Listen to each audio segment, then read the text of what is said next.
So, the dev stream for Heresy Act 1 has concluded, and there's a lot here that I love. Now, not everyone will share my sentiment. We'll go over some of that stuff in the video. We're not going to cover this stream detail to detail because it would be 30 to 40 minutes. We're going to wrap things up in a simple way for you guys to digest and hopefully enjoy. But yeah, there's a ton of stuff here to like, and this is definitely the building blocks of getting us closer to the ideal game that seems to be coming out when codename Frontiers drops with I think Apollo or whatever it is. The next expansion, there's some stuff here that is definitely closer to the elements of what we have seen outlined. Hopefully we get some closer reveals, at least in Act 2, to what the next expansion is ultimately going to look like and things like that. But yeah, a lot of stuff here is good. Before we jump into the stuff, two things. I'm not going to come out and say that this will get you back into Destiny if you're taking a break. There's a lot of good stuff here to check out. Give a go, give a spin, and try it out. Will this be everything you may be wanting that you would expect in a expansion? Absolutely not. But again, like I said before, there are tons of building blocks of getting us closer to that change and shift that has been outlined when it comes to this period leading into the next expansion. So again, not going to say that you're going to come back, but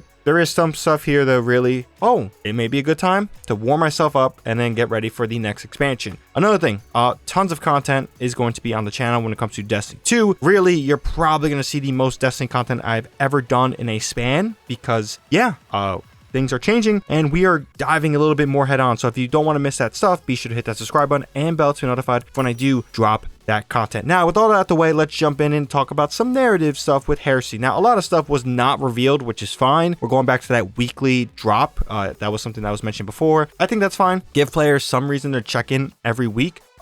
They definitely mention stuff with player journey, but we're not there yet. We'll talk about the interaction with things like that. But the echo of what the focus is of these echoes when it comes to this little episodic period leading into the next expansion is going to be on the Dreadnought. The Dreadnought is back, and the enemies we are going to be seeing is Hive, Taken, and Dread. Oryx also in the keynote, as you guys see, is back too, or at least in some way. If you guys pay attention to lore, Oryx is big on sword logic. He probably is not happy that he is back in some capacity. So could he be an ally to us? That would be very intriguing, curious to see. When it comes to the main cast we are going to be seeing in the game and interacting with, as of right now, they just stated Eris, Drifter, and Sloan. And Sloan's element into the story is going to be teaching us how to take things in a way. If you guys remember her stuff with Season of the Deep, she is in tune with some Taken things. She's really a big avenue in that. One of the main things that they talked about when it comes to, I guess, her role is she's teaching us to fight fire with fire. So that should be intriguing.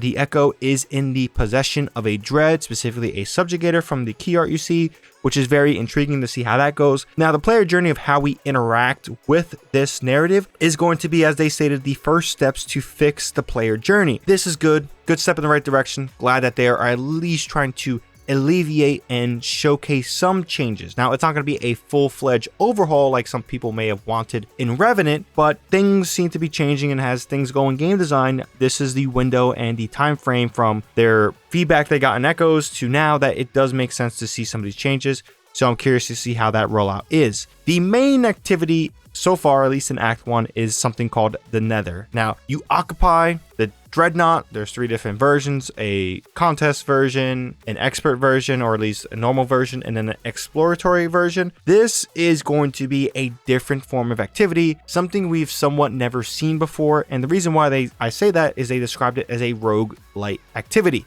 It's not fully fledged a rogue, but it has those elements. Now, one thing that is an interesting change is based on a narrative and environment, we're not going to have a health regen here. The Dreadnought doesn't want us here, probably for right reasons. So they're pretty much inherently an intrinsic mod to this experience. So no health regen, and there's going to be less ammo. This should be an interesting dynamic for builds. Don't worry, there's no way around this. If you're thinking restoration is going to be a drastic overhaul, it's not. They tuned abilities so builds don't override the quote-unquote challenge of the Nether. Now, I'm not saying you can't use them, but you're going to take a different approach to that. Now, to compensate for no health regen, they obviously gave players more health in general, and of course, it should be intriguing. I do like that this activity is a isolated feel from the rest of the game. Sometimes when things feel too similar, especially with power creep, it can make the rest of the game dull. So stepping into a Nightfall or Grandmaster will feel different than playing the Nether. It truly is its own pocket experience that I really do like that we are seeing. Of course, there's going to be these light and corrupted blights on the ground offering different stuff and things like that you expect in a roguelike. This will give you health back, which is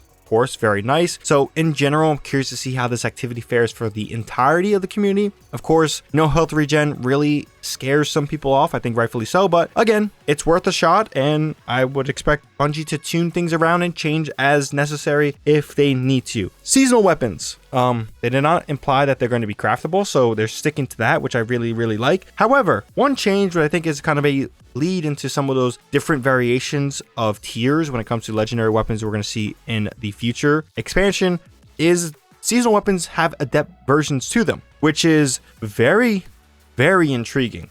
Now, in this screenshot you see here, we have 2 origin traits, one of them Ruined Over, something we've seen in the King's Fall raid, which is exciting. But another thing besides adept and regular seasonal weapons is going to be the fact that these seasonal weapons have a episodic mod system to it. Mods you find throughout the Dreadnought, and they enhance and make the weapon extra juicy for this episode. So if you guys are trying to run in there and use your Ikelos SMG because it's your gold standard, well, that inherently might not have the juice you want, because seasonal weapons are seeing a mod system that only affects it for that season of juicing it up. And of course you can select. They describe these mods as being extra juicy, so it is going to be curious to see how that plays out. One thing that they did acknowledge is that they do like, or at least they understand that players sometimes want some sort of end chase, so they're making some changes to the Vault of Glass. Specifically, they're making those weapons craftable, so that's exciting. I believe they're updating the perk pool too, because I saw Hesitant Vengeance have Bipod, which I don't think was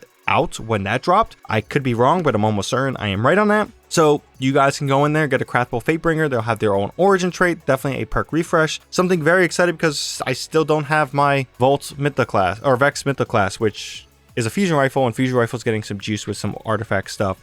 We saw a look at some exotic stuff. There is a wild exotic strand SMG here on screen. Looks really cool. Seeing how it plays out and how it fits in with builds is going to be intriguing. We also have a primary ammo trace rifle, which is a pulse rifle hybrid, kind of, when you shoot it ADS. Very cool there. They gave us some intriguing looks into reprised weapons. As of right now, we only have Cold Denial and Whisper Slab, but it's safe to say that other Season of Arrival weapons shall be returning in some fashion, because those are 2 Season of Arrival weapons. But in general, big W for this stream. I was wondering what they were going to talk about, wondering some of the changes that were going to shape and lead us into the next expansion. Everything here, in my opinion, is a great step in the right direction. Will it be enough to get players on board? Who knows? We'll see how things go. But if this is the destiny we're going to be heading towards, I'm liking the approach. Also, I'll mention this Star Wars collab. I really don't mention these, but rip my wallet. I'm a big time Star Wars head and fan and love the franchise. So yeah, it's going to be kind of hard not to get my Star Wars collab loot all across the board. But yeah, let me know your thoughts on Heresy down below. Is this something you're looking forward to? Is this something you still don't care about? The narrative should definitely be interesting. We didn't get much teases of Savathun or Xivu Wrath being a part of the story, which is intriguing because we're dealing with the Hive Pantheon, but I assume that they don't want to spoil much, so we'll see how things go in the long run. But yeah, in general, leave your thoughts down below on this little stream or update, whatever it may be for you to consider, but whatever you guys consider this. But yeah, I'm looking forward to it. Hope you guys are too as well. Leave your thoughts down below. Curious to hear your thoughts on this little reveal. If you guys enjoyed the video, found it video informative, be sure to drop this video a like, helps with the video a ton. And of course, for more content from me, be sure to hit that subscribe button and bell to be notified for when I drop more content. With that being said, thank you guys for watching. That's all I gotta say on this one. ShadowNinja here, and I'm out.